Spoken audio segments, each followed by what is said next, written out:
This week I'm going to call this, I really don't know where to begin. I did this before. Each week as I go through these things and try to decide what we're going to update on, it's getting increasingly difficult to keep it to the 2 hours that you've allotted me. And it's only because of mercy and grace that I get you out after an hour and 15.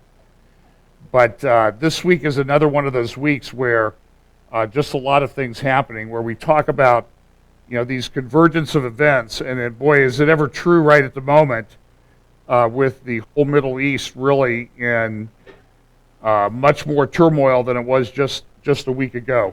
Could somebody give me a bottle of water? There's one here, but I don't know if I can. I touched it. And but everything seems to be coming together all at the same time. Sir? If you look at a timeline of Bible history, starting back at the time of Abraham, going forward through the kings and the prophets, even up through the silent years to the time of the ministry of Jesus, what you find is that with regard to Jesus' first coming, there were a lot of prophecies regarding his first coming. They had been in existence, some of them written down for 2,500 years. Some of them had existed longer. We know from the prophecy of Enoch that there were things about Jesus' first coming that were done, even prophecies made about his second coming even before the flood. But all of those prophecies about his first coming were fulfilled in this period from his birth to the end of his ministry. And we've talked about this before, that really 60% of them were fulfilled from the time of his triumphal entry into Jerusalem until his resurrection a week later. So in this period of time, historically, that's when the vast majority of the prophecies were fulfilled. There was a great acceleration in the fulfillment, and that's what it's going to be like when he comes back again. And I think we're certainly within the stage-setting part of that getting ready to happen. And we can see all of these things in place and getting ready to come about in very, very short order. Now, we haven't done anything much, talked about the economy for probably a couple months now. So I was just going to play a little clip. Our good friend Kyle Bass was interviewed recently about his thoughts about the economy. In case you don't know, Kyle is a hedge fund manager. He made a lot of money when the economy collapsed back in 2008. He made a bet on what he called some asymmetrical hedges that really would pay off greatly. And so he took a small chunk of the money that he has under his control, and it was like 1% of the money he has under control, and he made more money on that 1% because of the hedge position that he took than all of his other investments combined that year. I mean, he made well over $1 billion just on a small bet because of what he saw happening. So he's a pretty bright guy. Remember, we interviewed him, and he said that capitalism, some great quotes from that interview we played a 3 years ago, capitalism without bankruptcy is like Christianity without hell. And when people complain, think about it, when people complain about the economy and that type of thing, he goes, look, the economies of the world, the governments of the world, the central banks of the world, they want to complain about everything else. He said, but you don't get to blame the mirror because you're ugly, because you've made yourself look that way. So we appreciate his candor. And here's just an interview that he gave at an event recently with just talking about a couple things that he sees coming. And it's almost as if investors are on welfare waiting for the next handout from the central banks. And how do we get into this position, Carl, and how do we get out of it again? Well, I don't think you can get out of it, but I think that they can keep going. And I make this point frequently. I think the unintended consequence of QE has been to widen the income gap, right? The people that QE's ended up being distributive, and it's distributed to the rich people. How many rich people do you know today that are poorer than they were at the peak of 06 or 07? And I don't think I know any. So the rich people are doing really well, and the gap's widening. Dick Fold, maybe. Okay, I didn't want to grave dance, but yeah, there are a few people that are a little poor, but they're outliers. But I don't think we can get away from it. I think that once you enter this kind of policy, you must stick with it. And the next recession here is going to be a tough one, because we're going to have many fewer tools to use in the toolbox to avert a severe downturn. But I actually think that this year will be plus or minus zero in the equity markets here. And while everybody's getting into it, it looks fantastic. Of course, it's not correlated and it's going up. But when everybody wants to get out of it, then that's when disaster strikes. Now, where are the liquidity worries at the moment? If you had to sell, Carl, a big part of your portfolio, what would be the bit that you would be most worried about selling, without naming any stocks? Yeah, no, equities would be the toughest. Really? Not corporate bonds? No. Is that because you don't own any corporate bonds? Or? No, we own some. We own some. I think those are today, right? Yeah. But today's a different market. Okay. And I think by the way, I think that boat was on the Thames. Oh yeah. Didn't know the Thames was through Texas. No, I think some of the mid cap, small cap equities would be really tough. It's we have a saying in our firm. On the way in it's a 5-lane highway, on the way out it's a goat trail, and we saw that in EM, and she mentioned that Brazil raised rates. Brazil didn't raise rates because their economy's booming, right? Their currency's collapsing, and they're trying to hang on. So, Brazil is a great example of everybody piling into Brazil's sovereign debt, and then they couldn't get out when it went the other way. So he also talked in that interview about, for example, when the IMF went in and loaned to Greece, the policy of the IMF when they were doing loans with SDRs, and I'm going to forget what SDR stands for, special drawing rights. They would loan maybe 200% of the debt. That was the IMF policy. In a real pinch, they would loan 400% of the country's debt. What did they do in Greece? 3,200% was the amount that they loaned when they did this. Now, do you think there's anybody that thinks that they're ever going to get paid back? No. So what do they do to get paid back? They collapse the economy, they rework it, they do a bail-in, they just take people's retirement accounts and that type of things like they did in Cyprus. And this is what's planned. I mean, our economy is not very good. We have $17 billion of government debt. We have at least, 17 trillion. We have at least 60 trillion of unfunded liabilities, probably more like 100 or 200 trillion. There's no way those debts will ever be repaid. So they're going to do something at some point in time. And one of the ways that they're doing this, and I think you're starting to see this in our economy, is capital controls. The government's now advising banks that if you go in to withdraw $5,000 of your cash from the bank, they have to fill out a suspicious activity report. And the banks are filling these out on people. And they're, the one guy I heard interviewed recently said, my 65-year-old grandmother, 5 foot, 95 pounds, went to the bank to take out $8,000 cash. And she was immediately confronted by the senior management of the bank is, what are you going to do with your money? Why do you want to take your money out of the bank? This is the beginning of capital controls. And so, and they will confront you if you go in a lot of banks to try to take your money out.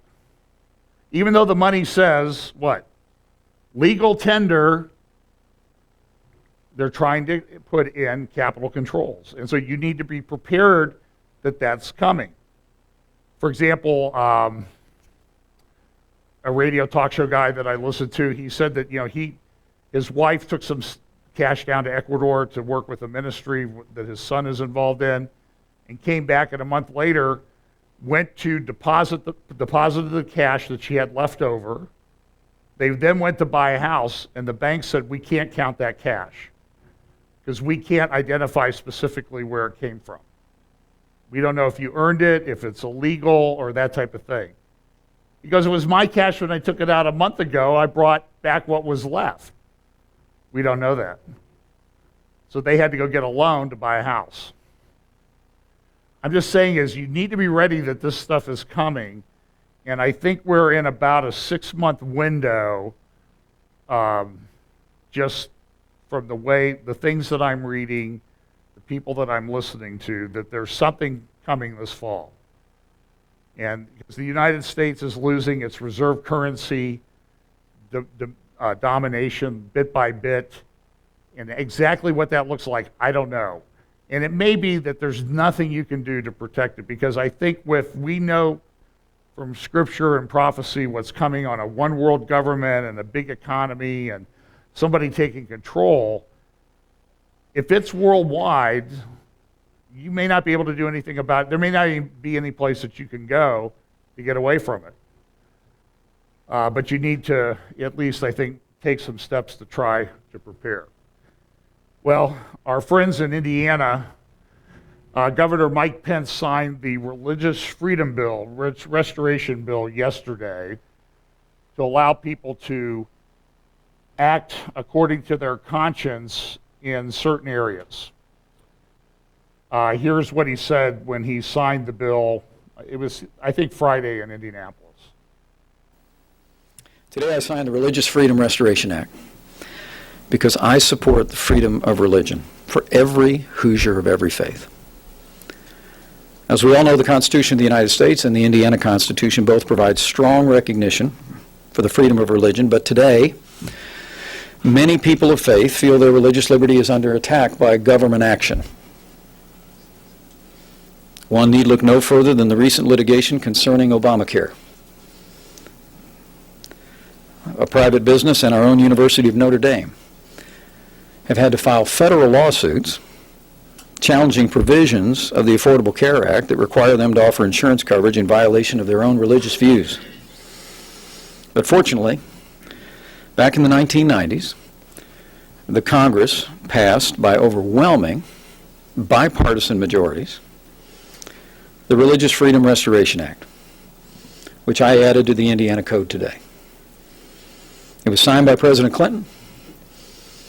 It was co-authored by Nancy Pelosi, Ted Kennedy. When the Religious Freedom Restoration Act was considered by the Illinois state legislature, State Senator Barack Obama voted for it.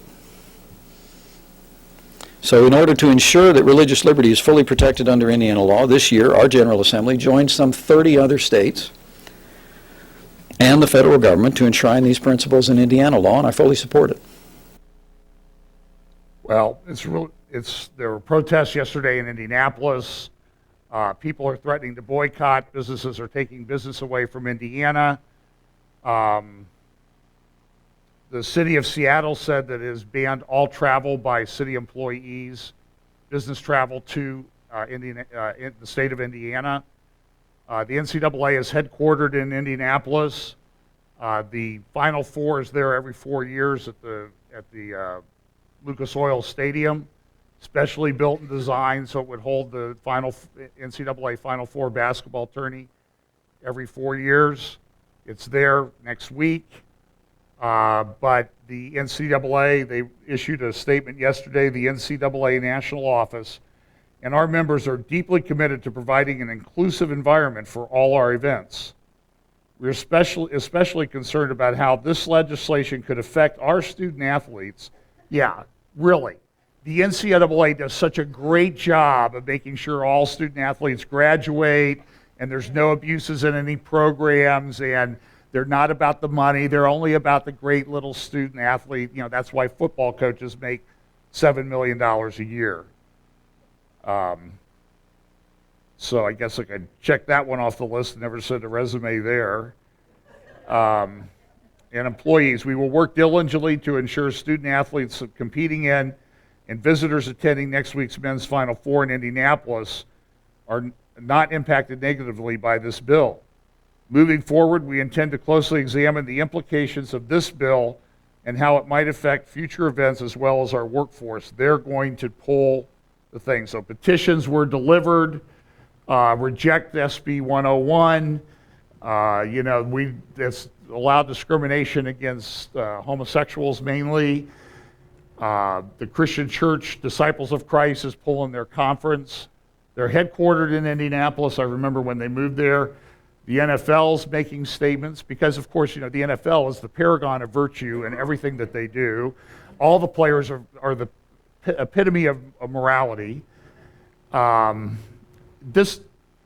hypocrisy in all of this is just absolutely stunning and really almost overwhelming. Here is just a little clip from the Ed Show the other day by a sports writer and what he had to say. Airport and that type of thing. There is no way in the world, as a whole, again, as a state, that people are going to allow this one governor to take the Indiana from the 21st century back to the 18th century. 18th century. This is the rhetoric that's going on. These people, and everybody on the show, of course, it was the Ed Show. It's on MSNBC. It was that. So you heard Governor Pence say that State Senator Barack Obama had supported essentially the exact same bill when he was a member of the Illinois state legislature not too many years ago.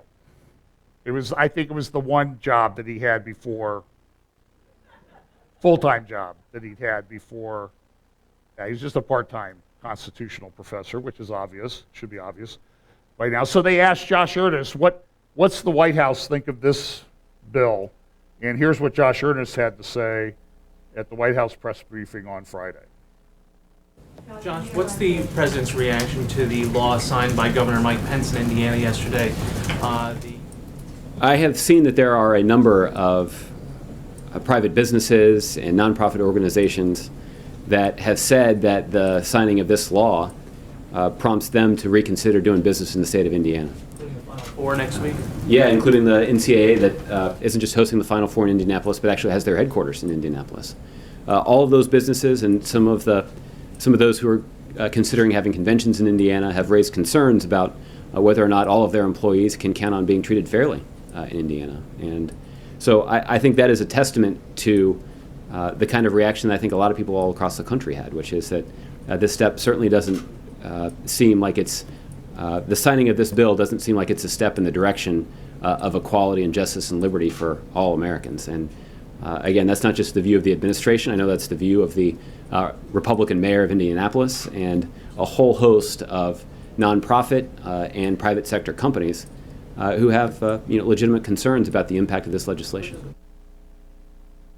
I mark my words, folks. You got to get ready in the private sector for what's coming. It's coming. Okay, let's look at the Middle East. Now, we talked a little bit about this last week. Benjamin Netanyahu, during the election, he said that right now I don't support a one-state solution. I just don't think it's realistic. I just don't think it's going to happen. Given the way the world is configured, what's going on in the Middle East, ISIS 12 to 18 miles from the Israeli border, Hezbollah fighting ISIS there, the whole Middle East and essentially meltdown, a completely failed state to the north of Israel and Syria. Talk about that in just a moment. He also said that the translation that the White House used was that Arab voters were coming to the polls in droves. They actually, by the way, got more seats in the Knesset than they ever have, which would seem to put the lie to the contention that Benjamin Netanyahu and Israel is a discriminatory or apartheid state. Talk about that in just a moment. It's nonsense. And what he said was they were coming in great numbers.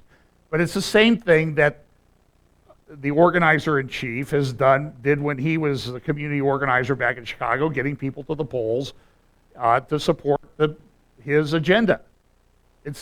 Politicians do that. What's the big surprise? And to turn that into a racist comment is reprehensible. Well, the White House, as you know from some of the things we saw last week, was the White House has refused to accept any explanation that Benjamin Netanyahu is giving. What he said that day was what his real intentions were, and we're going with that. And what they've been doing is, trust me, they have been looking and looking and looking for something to change the way they act Israel, to completely realign American foreign policy in the Middle East. And they finally have the little hook that they think is going to get them there, and they're going to go with it, regardless of what the facts on the ground are, regardless of the fact, regardless of anything. Now, this is leading to some increased support for Benjamin Netanyahu in Israel, because even left-wing or center-left Israelis, and by the way, in some Arab towns, do you know that Benjamin Netanyahu got 76% of the vote, the Likud party? In Arab villages in the Galilee and elsewhere.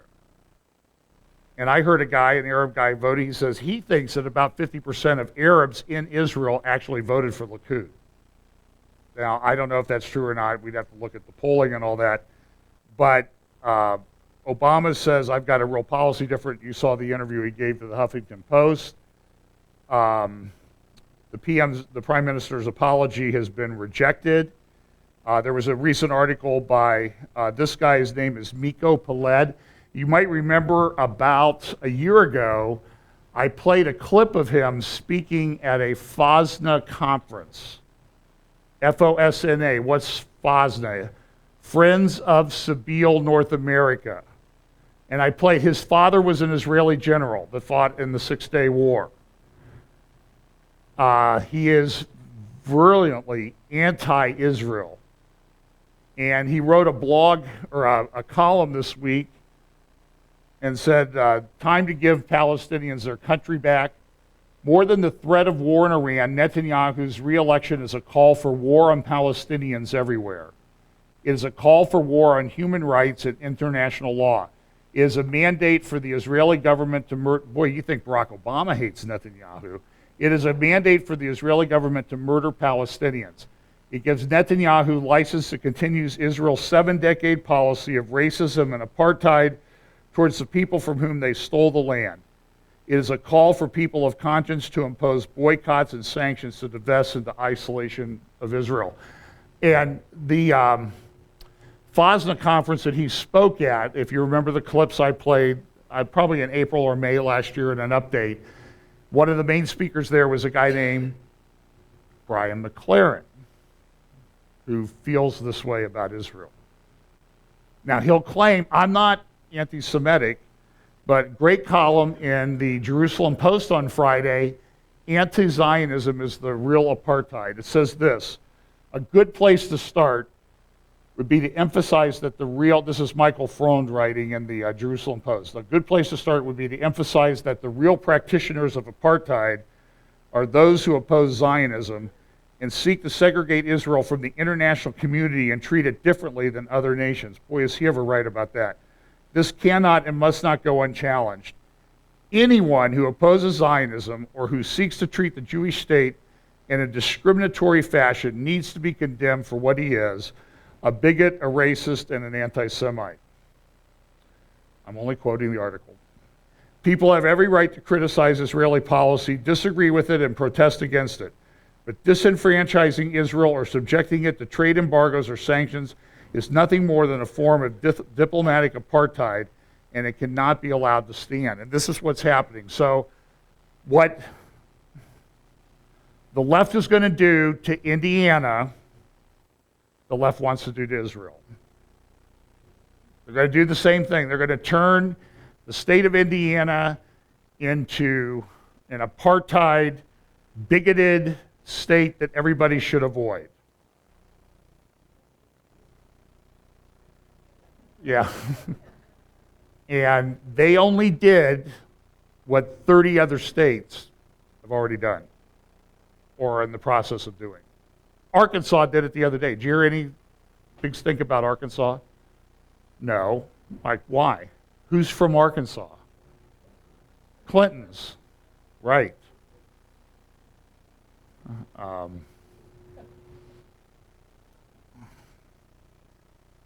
Now that's a can of worms we're not even going to get into today. So, Obama's Mideast realignment. Opinion piece, and now I'm trying to remember where I read this, and I cannot remember where I got it. It was in one of the Israeli papers. Point number 2 in their little editorial. The Obama administration keeps largely silent about Iran's power grab in Iraq, Syria, and Yemen, even going so far now as to assist Iranian forces in Tikrit while attempting to negotiate a nuclear deal with Tehran that would allow it to maintain thousands of centrifuges. Point number 3, Mr. Obama berates Benjamin Netanyahu for allegedly racist campaign rhetoric, refuses to accept his apologies, and says the U.S. may now reassess options, code words for allowing the United Nations to recognize a Palestinian state over Israeli objections. Taken together, these facts suggest that Mr. Obama is attempting to pull off the most fundamental realignment of U.S. foreign policy in a generation. The president is pulling America back from the leading military role it has played in the Middle East since 1979, the year the Iranian hostage crisis began and the Soviets invaded Afghanistan. He is trying to transform Iran from an enemy to a friend, and he's diminishing Israel. The EU is doing the same thing. They're trying to bring up the Palestinian issue at the UN. France is leading the charge. So, advice to everybody, and I know Jeremy Gimpel, when he was here, would say this: if you're in France or you're in America and you're Jewish, you need to come home. It's time. Don't stay in America, because it's not going to be safe for you before too long. And the EU has a plan to pressure Israel, and they actually came out with like 40 points, multiple pages of things you can do, like only hold your diplomatic events in East Jerusalem. Constantly hammer the Israeli state about being an apartheid state. And they have like all the talking points here. Here it is. Host Palestinian Jerusalem-based civil society events in cultural offices, centers, consulates, and diplomatic residences until institutions are reopened. Consider and agree on possible measures against known violent settlers and those calling for acts of violence as regards immigration regulations in EU member states. Advanced voluntary guidelines for EU tour operators to prevent support for settlement business in East Jerusalem. I just heard somebody sent me an email last night that the British advertising agency has refused to allow an ad about tours to Israel because it included a picture of the Temple Mount, and it suggested that maybe that was part of Israel. Charles Krauthammer, writing in his column this week, The Two-State Delusion. Of all the idiocies uttered in reaction to Benjamin Netanyahu's stunning election victory, none is more ubiquitous than the idea that peace prospects are now dead because Netanyahu has declared that there will be no Palestinian state while he is Israel's prime minister. I have news for the lowing herds. There would be no peace and no Palestinian state if Isaac Herzog were prime minister either, or Ehud Barak, or Ehud Barak, or Ehud Olmert for that matter. The latter two were non-Likud prime ministers who offered the Palestinians their own state with its capital in Jerusalem, and every Israeli settlement in the new Palestine uprooted only to be rudely rejected. This is not ancient history. This is 2000, 2001, and 2008. 3 astonishingly concessionary peace offers within the last 15 years, everyone rejected. Today, however, there is a reason a peace agreement is impossible. The supreme instability of the entire Middle East. For half a century, it was run by dictators no one liked, but with whom you could do business. For example, the 1974 Israel-Syria disengagement agreement yielded more than 4 decades of near total quiet on the border because the Assad dictatorship so decreed. That authoritarian order is gone. Syria is racked by a multi-sided civil war that has killed 200,000 people and that has al-Qaeda allies, Hezbollah fighters, government troops, and even the occasional Iranian general prowling the Israeli border. Who inherits? No one knows. From Mali to Iraq, everything is in flux. Amid this mayhem, by what magic would the West Bank, riven by a bitter Fatah-Hamas rivalry, be an island of stability? What would give any Israeli-Palestinian peace agreement even a modicum of durability? There was a time when Arafat commanded the Palestinian movement the way Gaddafi commanded Libya. Abbas commands no one. Why do you think he is in the 11th year of a 4-year term, having refused to hold elections for the last 5 years? Because he's afraid he would lose to Hamas. Any Arab-Israeli peace settlement would require Israel to make dangerous and inherently irreversible territorial concessions on the West Bank in return for promises and guarantees. Under current conditions, these would be written on sand. With or without elections, the West Bank would fall to Hamas overnight, at which point fire rains down on Tel Aviv, Ben Gurion Airport, and the entire Israeli urban heartland, just as it rains down on southern Gaza Israel from Gaza when it suits Hamas. Well, say the critics, Israel could be given outside guarantees. Oh, really? Like the 1994 Budapest Memorandum, in which the U.S., Britain, and Russia guaranteed Ukraine's territorial integrity? Like the Red Line in Syria? Like the unanimous UN resolutions declaring illegal any Iranian enrichment of uranium, now effectively rendered null? Israel is ringed about by jihad terrorists in Sinai, Hamas in Gaza, Hezbollah in Lebanon, Islamic State and Iranian proxies in Syria, and a friendly but highly fragile Jordan. Israelis have no idea who ends up running any of these places. Last Sunday on Meet the Press, Ron Dermer, the Israeli ambassador to the United States, was interviewed about what this change might mean, and this is what he had to say. This is pretty significant. Let me start with asking you a simple question. What is the position of the Netanyahu government on the peace process and a two-state solution? The same as it was when Prime Minister Netanyahu gave his speech at Bar-Ilan University. He is committed to a vision of peace, of 2 states for 2 peoples, a demilitarized Palestinian state that recognizes the Jewish state of Israel.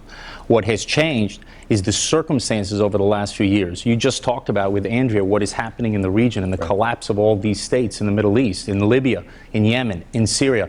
We have a collapse of a 100-year order in the Middle East, and militant Islam is charging into the void. That's the first thing to change. The second thing to change, which very few people have talked about over the last couple of days, is that a year ago, 10 months ago, the leader of the Palestinian Authority reached out to a terror organization and forged an alliance with Hamas. Hamas is committed to Israel's destruction. Their charter calls for the murders of Jews worldwide. They fire thousands of rockets at Israel. And what Israel believes has to happen now is that President Abbas has to break his alliance with Hamas and return to peace negotiations with Israel. If that happens and we can solve the problem of Israel's legitimate security needs, then we can get back to the peace table. So why did the peace process collapse? Because President Abbas joined up with Hamas. You can't join up with a terror organization. Our concern, Chuck, is that a Palestinian state today would be a Palestinian terror state. So the Prime Minister is not against a demilitarized Palestinian state. He's not against it, and he hasn't retracted in any way his vision that he laid out at Bar-Ilan University 6 years ago in 2009. What he's against is establishing a terror state on the West Bank, which would create not another Gaza, but 20 Gaza. So the president is wrong when he says he takes the prime minister at his word at what he said before the election. He didn't say what the president and others seem to suggest that he's saying, and he was very clear about it in his interview with Andrea Mitchell. He didn't change his position. He didn't run around giving interviews saying he's now against the Palestinian state. He said, I'm the prime minister of Israel. I'm responsible for the security of the country. Right now, if we establish a Palestinian state on the West Bank, on Judea and Samaria, we are going to see another armed terror base used to launch attacks against Israel. Remember, Israel left Lebanon in 2000. We didn't get peace. We got an Iranian terror base on our northern border. Israel left Gaza in 2005. We uprooted all the settlements there. We didn't get peace. We got an Iranian terror base on our southern border. Now, Iran's leaders are saying in the last few weeks that they are going to arm Palestinians in the West Bank to launch terror attacks against Israel. That the Prime Minister is not willing to agree to. If the United States doesn't stand in the way of the United Nations imposing a framework of what a two-state solution would look like, what does that do to the relationship between the United States and Israel? Well, we hope that won't happen.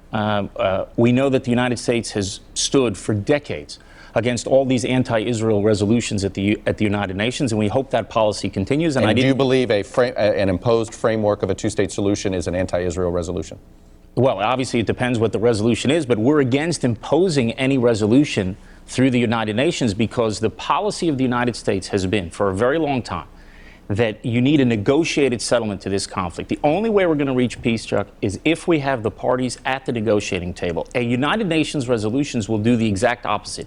It will harden Palestinian positions, and it will prevent us not only from having peace today, it could prevent peace for decades to come, because no Palestinian leader will move from those positions that are going to be put forward at the United Nations. And here's the problem, a major problem. What the Palestinians want is they want a state, but they don't want to give Israel peace in return. Israel is in favor of a Palestinian state that would end the conflict with Israel. We are not in favor of a Palestinian state that will continue to wage war against Israel. Let me ask you That's not the obstacle to peace. Chuck, this conflict has been going on for 50 years. 50 years before there was a single settlement on the West Bank. The reason why we have not resolved our conflict with the Palestinians is they refuse to recognize the right of a Jewish state to exist, period. And they don't take Israel's security concerns seriously. And in a region where states are collapsing, where you have ISIS and Iran-backed militant Islamists all over the region. ISIS is not thousands of miles away from Israel. Right. It's 18 miles away from Israel's northern border. Israel's security concerns have to be addressed seriously. And the only place that that's going to be addressed is not in the United Nations. It's in negotiations with Israel. Now, J Street, early this week, had a conference. J Street is a left-wing organization opposed to Benjamin Netanyahu, clearly aligned with the current administration in the United States. And this is Svetlana, Nesia Svetlana. She's a Zionist Union Knesset member. And this is what she had to say about prospects for peace in the Middle East at the conference just Monday in Washington, D.C. I can tell you that knowing facts on the ground, I can tell you how serious our situation is. And I'm going to press this issue in the Knesset because I know for a fact that a two-state solution is slipping through our fingers. We are losing it. I know how the Palestinian cities look like, how the access roads look like, and how do they already, by now, there are secluded villages. They are in the rings of the settlements or some neighborhoods, Jewish neighborhoods in East Jerusalem. And when you look at the map already now, it reminds you mostly of the Swiss cheese with its great holes. And you don't really know what to do with it. You don't really have the answers, not to the Palestinians that you talk to, and not also to the Israelis that live in these neighborhoods or the settlements, because right now we are handling with a very tough reality. I've been traveling until now almost daily in Ramallah and Nablus and Jenin, and on my way I always noticed there are another two caravels, another two caravans, another road being built by the military for the settlers, for the hilltops, the small ones, not for the big ones. So I know that we are almost there, and it scares me as hell to know that we can lose it. And then we will have to just deal with the reality of the one state, apartheid state. I don't know what it will be. And I think that the greatest obstacle now to the creation of the independent Palestinian state is Netanyahu himself, and not ISIS, and not Iran, and not any regional player, be important as he might be. I think that using the comparisons, by the way, it was not invented by Netanyahu, comparing his nemesis to Hamas, to ISIS, to the worst terrorists in the world. He did not invent it. It was implemented many times by many political actors before, and I can tell you that from my experience in Gaza Strip, when Fatah wanted to assault Hamas badly, they were shouting to them, Shia, you are Shia. Okay, so yeah, being the Shia, that's the biggest demon that you can imagine. It works for people. Yes, you demonize the other in this way or the other, and it doesn't matter what term you use. So ISIS is fashionable now. ISIS is fashionable now. To accuse somebody of being a really bad terrorist. This lady is living in a state of total and complete delusion as to what's actually going on in the world. We then had Dennis McDonough, who is Obama's chief of staff, who came to the conference to deliver this message to the attenders there. So with the remainder of my time with you today, I'd like to share with you how President Obama sees the road ahead. First, no matter who leads Israel, America's commitment to Israel's security will never waver. Second, we continue to believe that the best way to safeguard Israel's long-term security is to bring about a comprehensive peace between Israelis and Palestinians. 2 states for 2 peoples living side by side in security and in peace. To achieve this, the United States has long advocated direct negotiations between Israelis and Palestinians. In 2009, Prime Minister Netanyahu publicly endorsed a 2-state solution. That's why the Prime Minister's comments on the eve of the election, in which he first intimated and then made very clear in response to a follow-up question that a Palestinian state will not be established while he is Prime Minister, were so very troubling. After the election, the Prime Minister said that he had not changed his position, but for many in Israel and in the international community, such contradictory comments call into question his commitment to a 2-state solution, as did his suggestion that the construction of settlements has a strategic purpose of dividing Palestinian communities, and his claim that conditions in the larger Middle East must be more stable before a Palestinian state can be established. We cannot simply pretend that these comments were never made.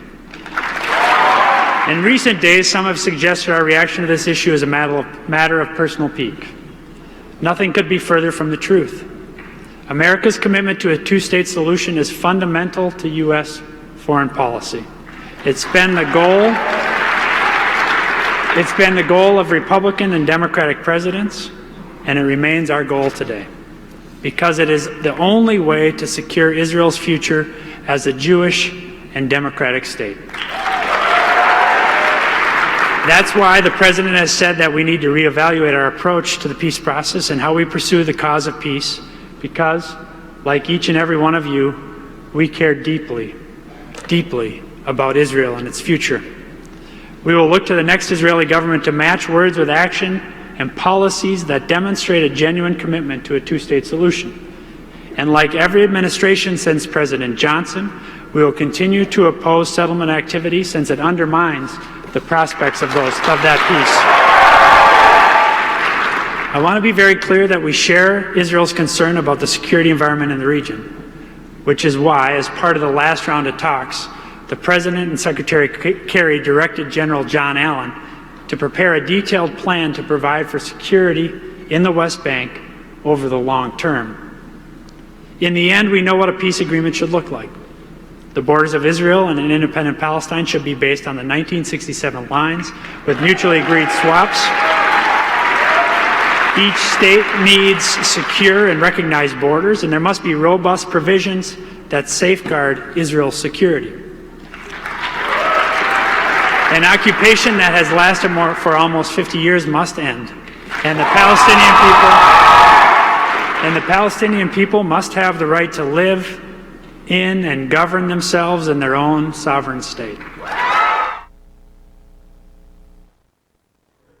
Obviously, there's some people who aren't on board with the president and his chief of staff. You know, this was 48 years ago. This is what the headlines were.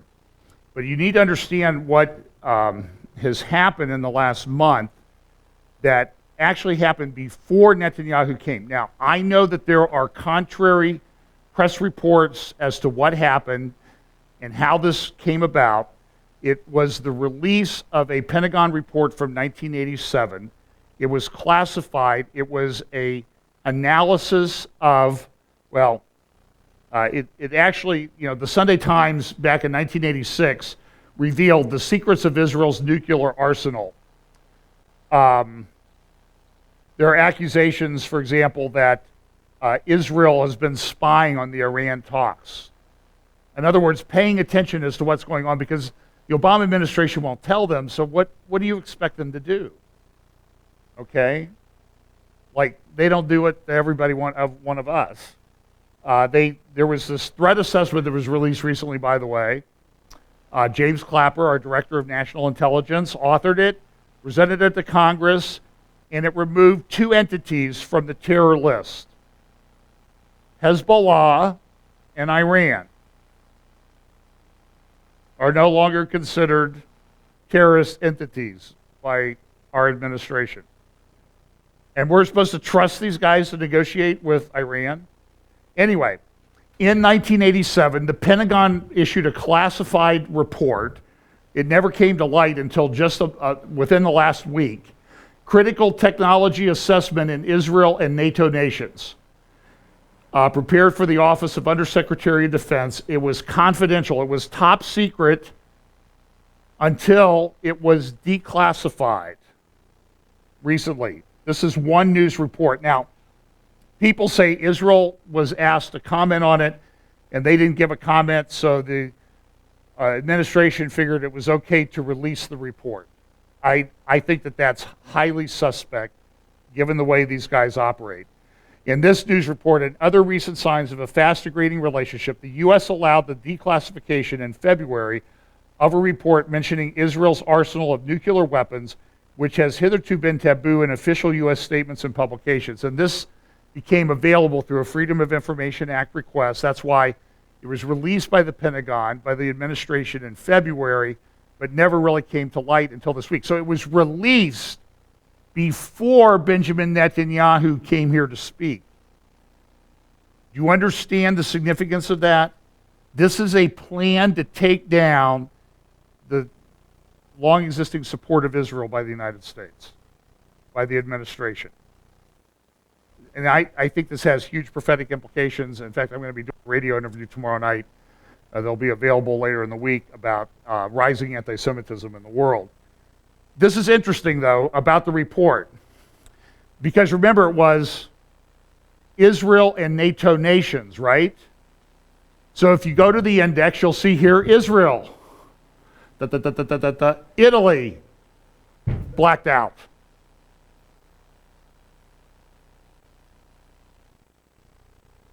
Anytime in the report where some other country other than Israel is talked about, the information remains classified to date.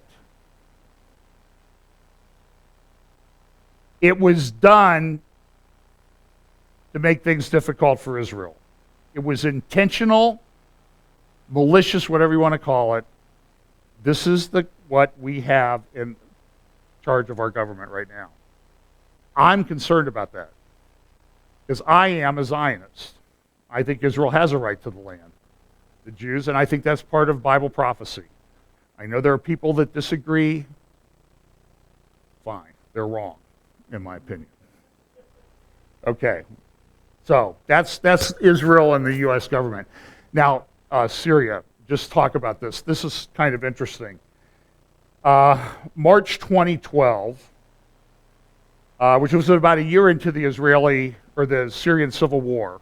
It was just really getting started. We've talked about this. We were in Israel in March of 2011, and they were having some riots and demonstrations in Dara, just maybe 30 miles away from where we were. And so a year into this dispute, this is what Syria looked like at night. So you can see this is the ISIS area, because they're along the Euphrates River. Of course, it's a desert, you want water, so you're going to be along the river. Of course, you have Damascus, you have Aleppo up here in the north, and this is what Syria looked like in March of 2012 at night. You have, this is the Kurdish area up here, and so, it was, because Syria is a lot of desert, so its populations are centered along the coast mainly and along the Euphrates. This is what it looked like in December of last year. 83% darker than it was 2 years before. The country has been destroyed. This is a graph today in the Washington Post. a Syrian flag and graphic made up of 220,000 dots, each representing a dead Syrian from the Civil War. This is what Hama, a city about 100 miles north of Damascus, looked like in August of 2010. This is what it looks like, the same picture, same satellite photo, 2 years later. Totally destroyed. Homs, if you look at those colored areas, are areas of destruction. Red, the darker the color, the more that's been destroyed. Here's a picture of central Homs from 2010, and here's one from a year ago, April. The country's destroyed. Aleppo, the largest city in Syria, you see all the yellow and red dots. Those are areas of destruction in Aleppo. There's a famous place called the Citadel right here in Aleppo. Here's what it looked like around the Citadel. I think this is the Citadel here. This is what it looked like in November of 2010. And this is what it looks like last fall. Total destruction. Half the country elsewhere. The government-controlled troops, that's the dark red. The lighter color is other forces, ISIS over here. This is in the Jewish Chronicle from London this week. On a lush plateau, jihadis swirl along Israel's border. As Dermer said, they're 12 to 18 miles away. Here's a map that shows the refugees, 7.6 million of 20 million people internally displaced, 1.2 million in Lebanon. 1 of every 4 people in Lebanon is a refugee from Syria in the last few years. Jordan has 625. It's probably more like over a million. 1.7 million in Turkey. 250,000 in Iraq. I mean, these are astounding numbers. This is a country of 21 million people when the war started. 10.5 million people don't live in their house anymore. Other places in the Middle East melting down. Tunisia, I did mention this last week. They had an attack on a major tourist attraction, a museum there. About 20 people were killed. It was done by people claiming ties to ISIS.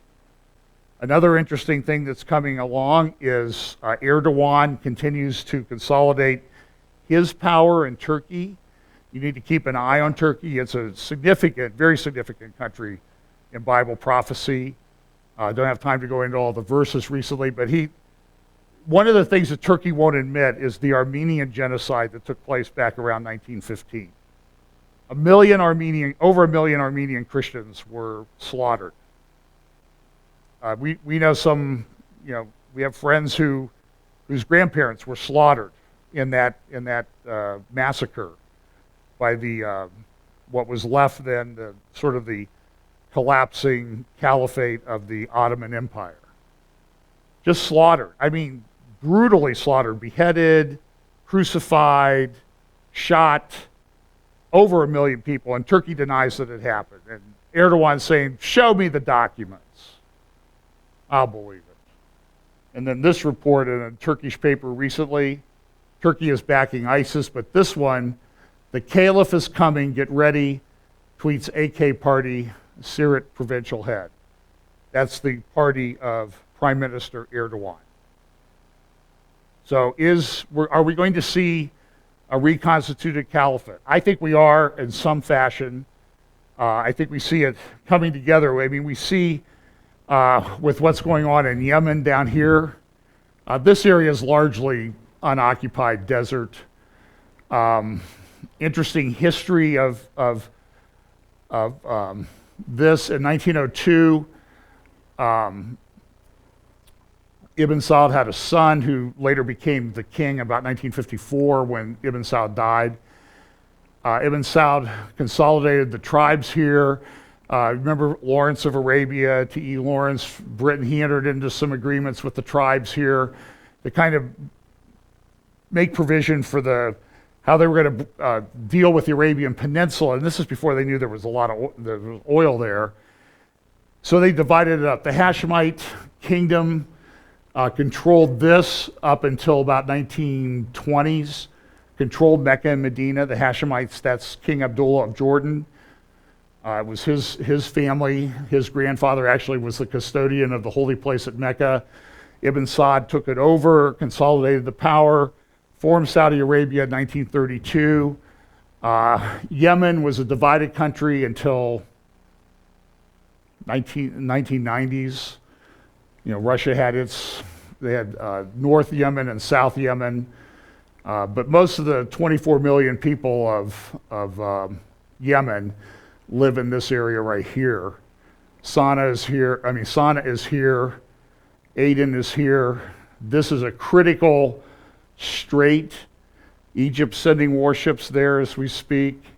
18 miles wide, very easy to control, and that's how you get through the Red Sea to the Suez Canal. If you don't have the Suez Canal, access to the Suez Canal, you got to go down all the way around the Horn of Africa to get to Europe. Increases by weeks, many weeks and days, the transit time for oil tankers and that type of thing. And plus it's got to go through much, you know, you got the Somali pirates and that type of thing operating off here. So that's sort of the layout of Saudi Arabia. But Yemen is in major crisis right now. I'll finish probably with this. The Houthis have taken over. This was a Sunni attack on a Houthi mosque a week ago. Hundreds were killed, well over 100 were killed. There were actually simultaneous suicide and bomb attacks by the Sunnis who had been in control, but now the Houthis, which are Shia, are taking control of, they've taken control of Sana'a. The former dictator of Yemen has fled by boat from Aden, and the Houthis are moving in there. And it looks like Iran has gotten control. Saudi Arabia has 150,000 troops massed on the border. Egypt's joining in. And it's a massive escalation here. This area here, if you can see the map a little better, it's purple. That's the Al-Qaeda area. The Houthi area is the orange. And then the Sunni area is here, but the Houthis have moved down all the way down here, and they're pretty much in control of Aden, if I understand the reports correctly. Here's another graphic from Debka File. Saudi doing airstrikes on the different areas in Yemen. 150,000 troops massed on the border. 8 or 9 Arab countries are providing troops and air support. This is sort of the joining together of the Arab armies that people have wanted for a long, long time. I think, personally, I think it has potentially some significance in, you know, we know from Psalm 83, it appears to be a united coalition coming against Israel. Once they get done fighting, they'll turn their attention to Israel. But you've got the Shia, Iran, and mostly Iraq, and also over in Syria, the Alawites, which are sort of a subset of the Shia. All the rest of that is Sunni, and they're in a major war right now. And one of the places where they were sort of divided, splitting the population, was in Yemen. And that's where it seems to be the battle place right now. Somebody, Business Insider, did a graphic to show sort of the interlocking relationships that are going on in the Middle East right now, and I think this is understandable as to what it is. It's a mess because, you know, look, we're in Iraq with the Iranians and the Iranian generals and the Shia militias from Iraq bombing ISIS, which is Sunni.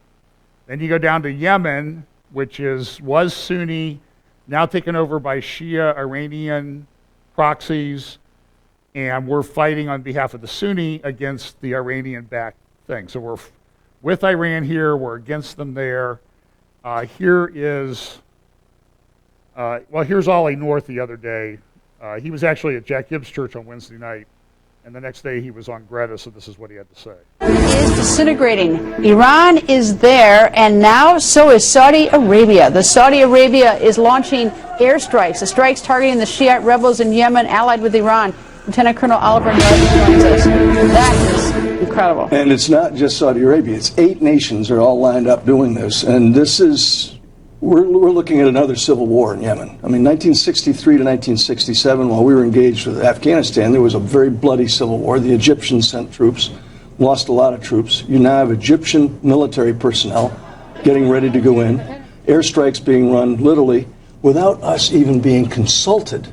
The amazing thing about it, Greta, is that our hands-off policy out here, our leadership deficit disorder that we've got, has created a situation where this country is going to disintegrate into civil war, and we are at the edge of a Sunni Shiite civil war that's global. I have to back it up because two things that really disturbed me. One is President Obama touting as sort of a success in our counterterrorism battle last September or October. That's really bad. But for me, the other thing that really distresses me is that we had to run from Yemen. We closed down our embassy, everybody fled, and even our special forces were there. They had to flee because this place is so awful. And meanwhile, Iran is there, and you've got Saudi Arabia fighting them, and then now we're helping Iran and Iraq. Well, get this. Okay, so we're backing the Shiite regime in Baghdad, which has Iranians fighting for them. And in Yemen, we're with air power now. Oh yeah, with airstrikes in Tikrit. And in Yemen, we're backing the Sunnis against the Shiites who are being supported by Iran. Meanwhile, we're having talks with Iran on nuclear weapons, and our good friends, the Israelis, Prime Minister Netanyahu, is not happy. So here is the frightening part of it. The Saudis clearly feel threatened by what's happening in Iran. In fact, the big losers with Yemen going upside down in the hands of Iran is all the shipments that go through the Suez Canal go right by the coast of Aden, right? And so you can't have that area, if you're a Saudi or an Emirate or an Egyptian, you cannot have that controlled by Iran. What we're looking at is the likelihood, I think it's very strong, and Senator Graham on just a little while ago. I think you're looking at the very strong likelihood of a Saudi first strike at Tehran. And I'm saying that because the meeting that took place 10, 12 days ago now in Riyadh, King Salman calls al-Sisi out of Egypt, Erdogan out of Turkey. He invites Abdullah, but he's got his hands full in Jordan. He couldn't make it. The two guys run the Emirates, UAE, and, of all people, Sharif out of Pakistan. Now, why would they do that? Because they're getting ready to go to war against the Shiites. And what we're looking at is having absolutely zero influence on it. The frightening prospect is, if you think the market went bad in 2008, as soon as anyone cracks off a nuke, the market's going to drop like a stone, and it's going to take us a decade to recover from it. And all because this administration cannot figure out what they want to do. There's talk that what they're really trying to achieve is a Kissingerian-Nixon kind of rapprochement like they did with China. The difference was China wanted to survive the experience. These people in Tehran don't care about that. Colonel North, nice to see you. Well, and so the war goes on, and then just real quickly about Iran, and then we'll be out of here. Just reported, this is Ramirez, I love Ramirez's editorial cartoons and Investors Business Daily because they say it all. Iran is like the Hindenburg crashing, and here's Obama over here holding his Yemen model. The Yemen model is what he's going to do. So the air's going out of that balloon, and Iran's going to crash. Here's the report that I just got this morning, late. Iran deal worse than Israel feared. This is in the Israeli papers, Eretz Shiva and Israel Today. Prime Minister Benjamin Netanyahu warned Sunday against the emerging nuclear deal with Iran, as Iranian and Western officials in Lausanne, Switzerland, were rushing to reach a framework agreement with an end-of-the-month deadline. After the Beirut-Damascus-Baghdad axis, Iran is maneuvering from the south to take over the entire Middle East, Netanyahu said at a cabinet meeting. one of the last for his outgoing government. The Iran-Lausanne-Yemen axis is dangerous for mankind and must be stopped. The Prime Minister's statement comes after a close aide, listen to this, a close aide to Iranian President Hassan Rouhani defected while in Switzerland for talks and revealed that the U.S. negotiating team, this is the same team headed by the same person who got the great deal with North Korea, you know how that's worked, it revealed that the U.S. negotiating team was essentially advocating on behalf of the Iranian regime's position. The U.S. negotiating team are mainly there to speak on Iran's behalf with the other members of the 5+1 countries and convince them of a deal, Amir Hussein Mogadi said shortly after defecting. And so now we are in all kinds of turmoil, and the world, I think you could make a case that World War III is starting. And I haven't even talked about all the stuff going up in Russia, Ukraine, Russia threatening doing overflights of the Baltic states, Estonia, Latvia, and Lithuania, which are NATO countries, and people think that Putin may go ahead, figures, what's Obama going to do? He hasn't done anything anywhere else. So I have free reign to do what Russia's always wanted to do. Interesting times. And I didn't talk anything about this week about false teaching in the church. I played no Obama clips. It was an Obama-free Sunday, right? Pretty much. Yes, I know. An editorial cartoon, there's artistic licenses allowed. But I didn't talk about things going on in the church. I'll try to get back to that next week about some of the Andy Stanley stuff. Martine Erdman will be here in about 3 weeks to speak, the 19th. It seems like he's here about the same week every year in April. It's like a tradition. And do your taxes and listen to Martine Erdman. And recover. Yeah, I need the week off after that event. But anyway, a lot of things going on. And look, there's one thing I want to talk about. I don't have time to do it this week. But you should be careful. You're going to see a lot of ads and a lot of push from a lot of churches about the AD series that's going to be on NBC. It's supposedly sort of a mini-series about the book of Acts. David Jeremiah had Roma Downey and her husband Mark Burnett at their church the other day promoting it. You can see the video of that at Turning Point. They acted, I'm just telling you, I watched the video a couple times. I'm very concerned about it. Now, it may very well be that unlike the Bible series that Roma Downey and her husband did, and unlike the Son of God series, this one actually might be faithful to the Bible. I'm hopeful for that. But what I had the most trouble with was, and watch the videos, we'll talk about it next Sunday probably, because that's when the series starts on NBC on Resurrection Sunday. But they were treating Burnett and Downey like they were just fellow Christians. And these people are into New Age stuff and some really, really bad stuff, and they're Roman Catholic, and I'm just deeply disturbed by the promotion of these people as just fellow brothers and sisters in Christ. Now, it's possible that Burnett and Downey have changed and repented and all that, but I see no evidence of that. They were still praising Della Reese in the video, and Della Reese is a New Thought.